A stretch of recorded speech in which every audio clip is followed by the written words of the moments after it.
Well, I was a child of the Depression. My father was unemployed most of the Depression. We didn't think too much about the future.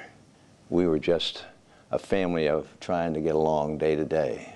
I was a very undistinguishable child, very ordinary. I played a lot of kids' sports. I probably was always in the top 10% in my class through the second year of high school when I dropped out.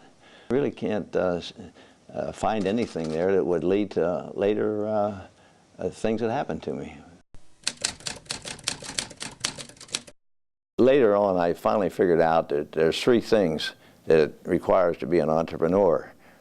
Number one is people.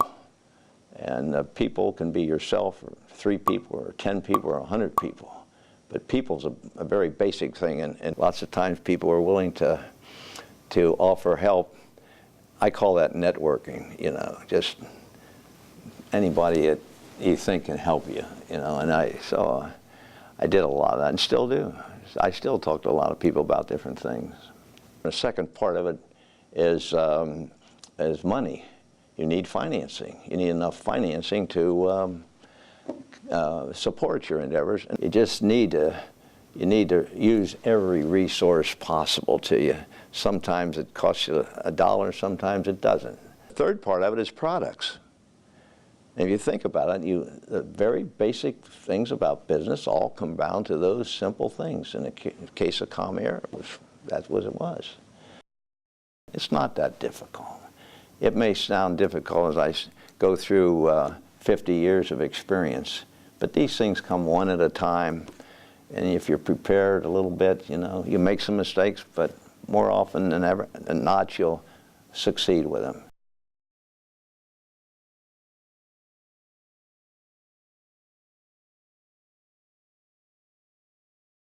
It was 1976.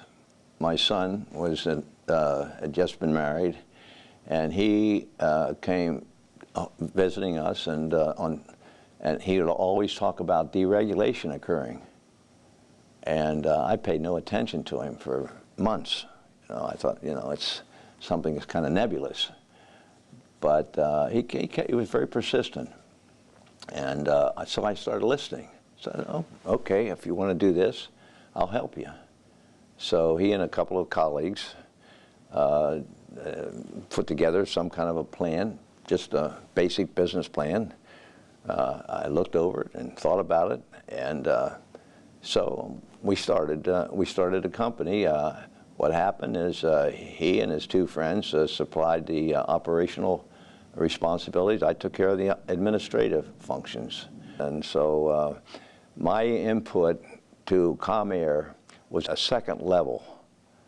I was not the absolute initiator of it. It was my son and his 2 colleagues. The thing I provided to them was the administrative capacity, the financial support, and the ability to organize a business, make sure that it was going to function reasonably well. We were very fortunate. We were able to have an excellent marketing manager, Chuck Kern, and he came into our office, and Chuck was always well ahead of the game. Every time we had the financing in place, we thought we could support the financing.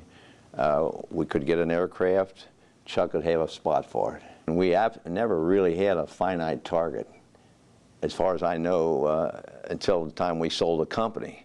We just used whatever tools we had available to expand and grow the company. And so as planes would become available, money would become available, people would become available. It was people, money, and product. And we kept using it as the resources developed. And so it was a wonderful experience.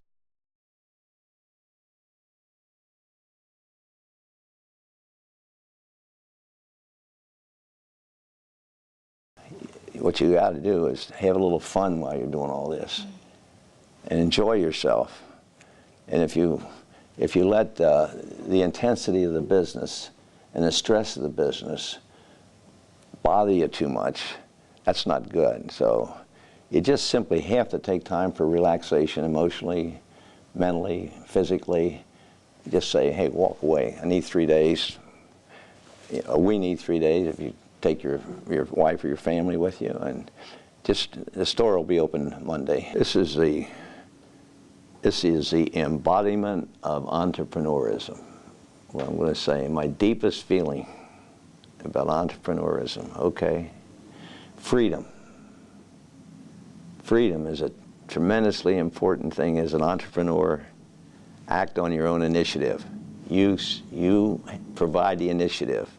You're free. Number 2, independence. You set your own pace.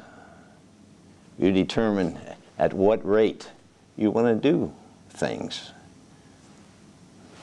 How fast you want to move. Internal satisfaction.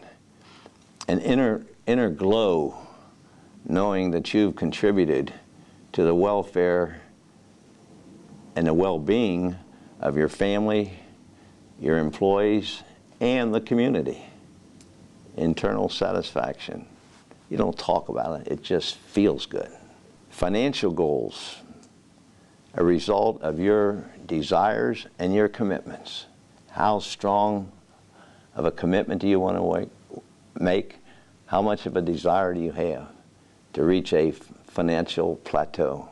All these things develop a lifestyle. It's just a beautiful way to live.